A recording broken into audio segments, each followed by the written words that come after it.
Vem cá pertinho. Nós vamos falar de um assunto nessa época do ano que nós precisamos trabalhar no nosso coração. Aliás, a qualquer momento, né? Mas principalmente agora no final do ano. Eu recebo agora o coach Carlos Florencio falando sobre o perdão. Vamos lá?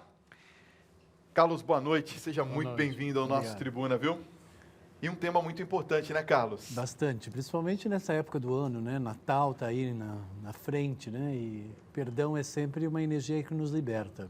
Você sabe que eu tenho comigo que o perdão tem um poder tão grande que ele é capaz de curar, inclusive, enfermidades. Que muitas vezes a pessoa que não tem a capacidade de perdoar, ela carrega dentro de si toda aquela energia negativa que não leva para lugar nenhum. Aí não consegue se realizar profissionalmente ou na família. É bem verdade isso? Porque basicamente a pessoa ela fica com uma mágoa, com ressentimento, ela fica se sentindo rejeitada, desvalorizada, enganada, traída.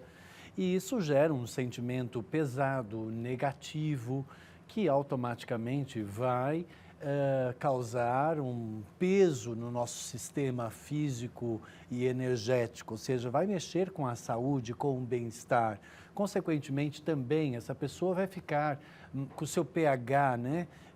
Até símbolo do meu método, que é pH vida, que é equilibrar o pH da pessoa, a pessoa vai ficar mais ácida, consequentemente, ela pode ficar mais triste, pode gerar depressão.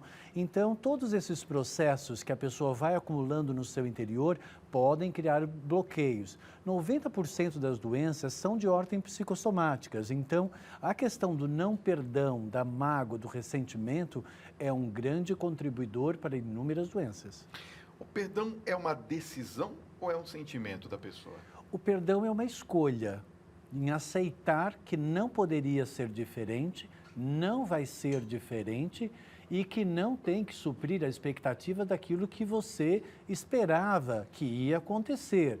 Então, o perdão é aceitar a realidade, e a realidade ela nunca nos trai. O que nos trai é sempre a ilusão de algo que a gente imaginou e que, consequentemente, projetou sobre uma outra pessoa ou uma determinada situação em que você esperava que aquela pessoa ou a situação ia suprir alguma coisa em você. Então, automaticamente, quando você percebe que aquela pessoa não contribuiu para isso ou não quis fazer parte daquele filme que você criou na sua cabeça, que ela deveria ter participado, então aí você vai ficar com raiva, com ódio, com mágoa, com decepção, ou seja, vai ficar aí não vai perdoar, né? Você sabe que existe, por exemplo, aquelas pessoas que confundem um pouco, tem uma diferença, né, entre perdoar e abrir mão, por exemplo, de um ressentimento. Eu queria que você explicasse um pouquinho qual que é essa diferença entre o perdão e o abrir mão de um pequeno ressentimento. Então, o ressentimento ele está ligado muito àquilo que a pessoa esperava que ela ia conseguir naquela relação. Tá. E aí ela não conseguiu aquilo. Por exemplo, eu me dediquei aos meus filhos, ao meu marido, à minha esposa, ao meu chefe, e eu espero aqui um certo reconhecimento, uma certa valorização.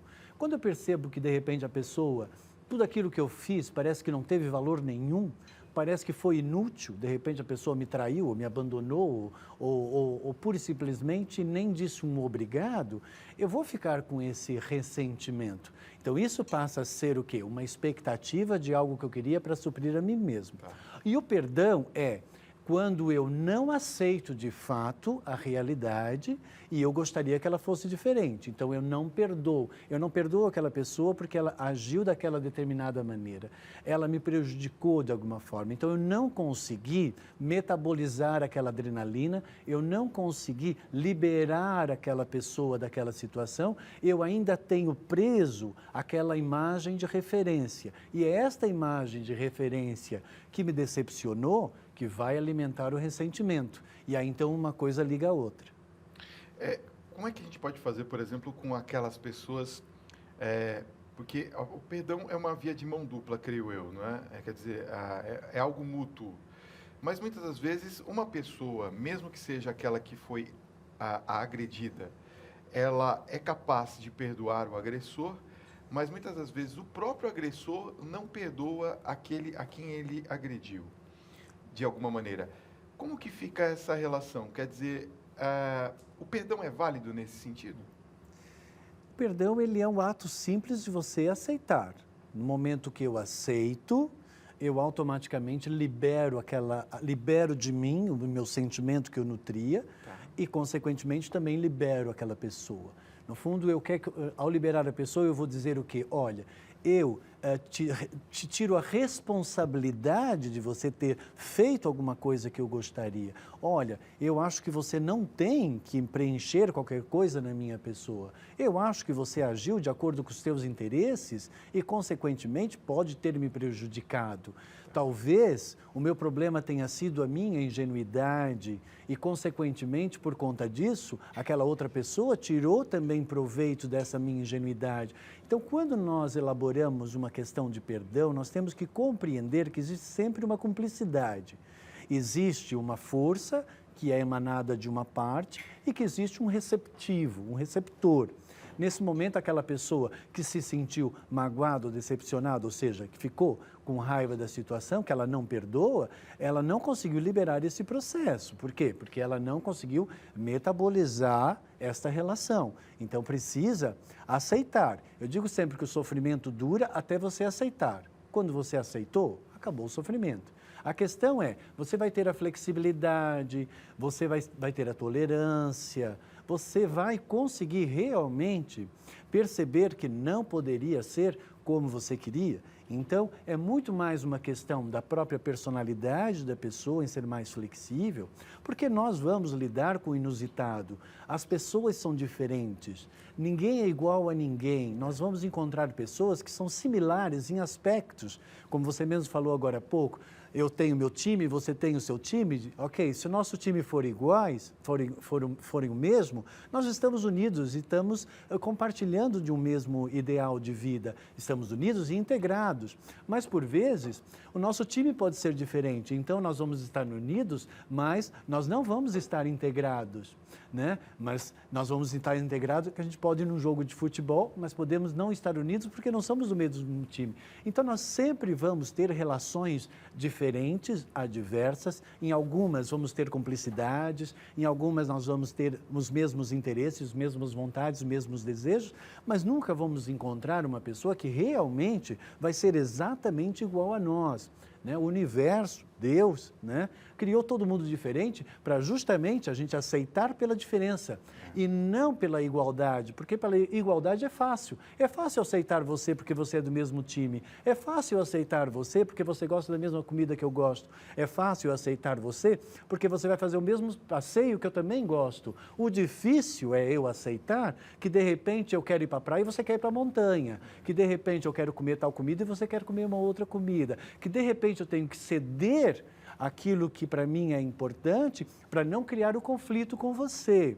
Então, por vezes, a pessoa cede durante a vida toda e aí, de repente, mesmo assim ela não conseguiu ser amada ou valorizada ou reconhecida naquela relação e aí depois ela fica com uma mágoa e ela não perdoa.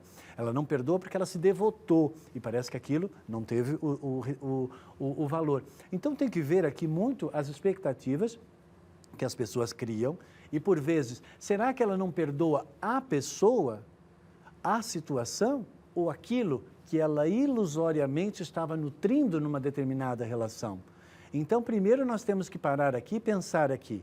Ok, eu não perdoo essa pessoa ou aquilo que eu queria que ela desse para mim? Eu não perdoo essa situação ou porque essa situação eu achei que ela ia me dar uma segurança, uma autoafirmação. O que é que eu queria disso daqui? No momento que você define e ausenta, retira a culpa ou a responsabilidade do outro e você passa a responsabilidade só para você, você perdoa o outro e aí então você começa um processo de aceitação e de perdão de você mesmo. Isso é muito bonito. Aliás, ouvindo aqui você falar, eu me recordo de algo que aprendi na teologia, que é muito importante a gente ter essa consciência. Que Jesus, o diferente no discurso de Jesus foi justamente essa frase, que ele fala assim, perdoai os vossos inimigos, né? Porque se você perdoar somente aquele que você ama, né? Que recompensa você quer ter, É né? muito No reino dele. É muito fácil você perdoar só quem você ama. Agora, quem te fez um mal, né? É muito complicado. É difícil perdoar justamente aquela pessoa que lhe fez o mal. Pensa diferente. Você sabe que eu ensino muito meus alunos, né? Eu dou curso de formação e meus clientes também, que as piores pessoas da sua vida são as melhores pessoas da sua vida. Porque depois que você amá-las, aceitá-las e não conseguir mais ficar mal na presença delas, você se transformou num ser mais divino. Porque você automaticamente se transformou em mais amor, e mais aceitação e mais compreensão. Então, as piores pessoas da nossa vida, elas são as melhores, porque depois dela, você com certeza vai aprimorar e aperfeiçoar. Você vai conseguir evoluir, você vai mudar de um estado para um outro estado, você vai mudar de perspectiva e de dimensão da relação que você vive. Senão, você vai ficar preso nessa coisa obscura, negativa e ruim, que aí, ou seja, tudo de mal pode acontecer na sua vida. Você tem que tomar um pouco de consciência sobre aquilo que você permite, que você escolhe e que você estabelece uma relação. No momento que eu resolvo não perdoar uma pessoa, eu estou definindo que eu resolvi odiar, rejeitar, não amar, não aceitar. E você acabou de fazer uma escolha para o mal. Então, o perdão, ele é uma libertação para que você volte para o bem.